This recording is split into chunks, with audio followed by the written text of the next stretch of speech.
Judd, you now recognize for 5 minutes. Thank you, Chairman Chaffetz, Ranking Member Cummings. In June, a CBP helicopter was shot and forced down in Laredo, Texas. To many in Washington, this was a wake-up call to the increasing violence on the Mexican border. Unfortunately, this was far from an isolated incident. For example, in 2014, less than 100 miles from the helicopter shooting, Border Patrol agent Javier Vega was murdered defending his family from 2 armed illegal immigrants while on a fishing trip. One of the murderers had been deported 4 times, the other twice for illegally crossing the border. 20 years ago, and about the time I joined the Border Patrol, the Zetas, Sinaloa, Gulf, and Knights Templar cartels did not exist or were not widely known. Although narcotics and illegal immigrant smuggling were conducted by organized crime, it was not nearly on the level we see the cartels operating today. There were even relatively small-time players conducting smuggling operations within a given area of operations. Although violence could and did erupt, the older generation of smugglers took the long view. They would rather risk losing a load of narcotics to the Border Patrol than opening fire on agents. Violence brought unwanted attention on both sides of the border, and that was bad for business. This all began to unravel in the early 2000s with the emergence of the drug cartels. These cartels are well organized, heavily armed, and pathologically violent. To give you a sense of the violence, the official death toll, as you quoted earlier, the official death toll from the cartel violence in Mexico is 60,000. This is more than the United States military lost in Vietnam. However, the unofficial death toll in Mexico is over 120,000 killed and another 27,000 missing and presumed dead. In Mexico, the cartels kill without hesitation or fear of prosecution. In May of this year, cartel members shot down a Mexican Army helicopter in the state of Jalisco. Why would we expect them to behave any differently on the U.S.-Mexico border? The second factor driving the increased violence is the rise of criminal aliens. When I first started in the Border Patrol, if you were a citizen of Mexico, we simply took down your information, took a single fingerprint, loaded you on a bus, and drove you to the border for repatriation. It was a revolving door border enforcement policy with cases where agents often arrested the same individual twice in the same shift. 3 positive developments, however, changed this. The first was the change in the way we collected information. Instead of just capturing one fingerprint, we began taking the prints of all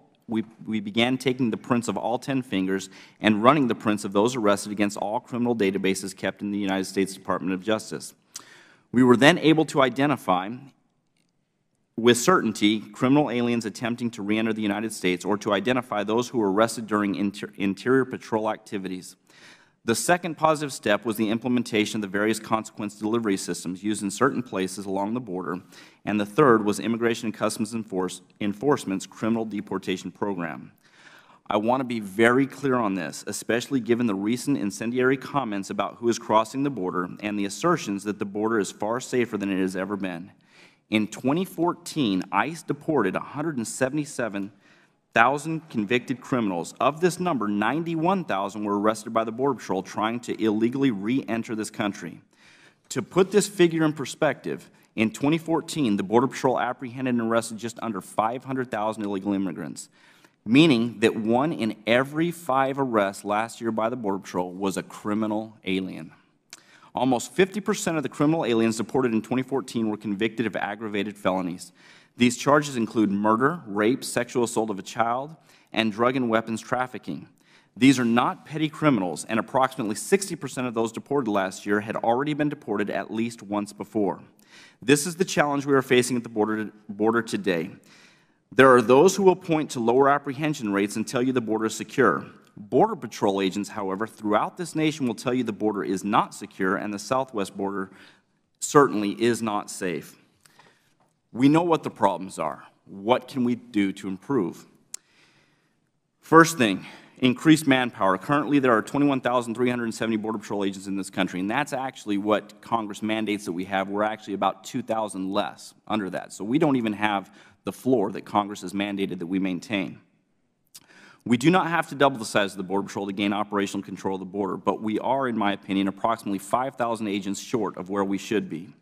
Secondly, Supervisory staffing levels. The Border Patrol is an extremely top-heavy organization with far too many layers of management. The average large police department has 1 supervisor for every 10 officers. The Border Patrol has 1 supervisor for every 4 agents. The committee should mandate a 10-to-1 ratio and achieve it through attrition in supervisory ranks. This could easily return another 1,500 agents to the field. Because of time, I'm just going to point out the other points. We need to continue with interior enforcement, we need to improve our training, and we need to prosecute assaults against Border Patrol agents. In this manner, I believe that we will decrease the violence on the border and we will help to maintain border security. Thank you very much, and I look forward to answering your questions.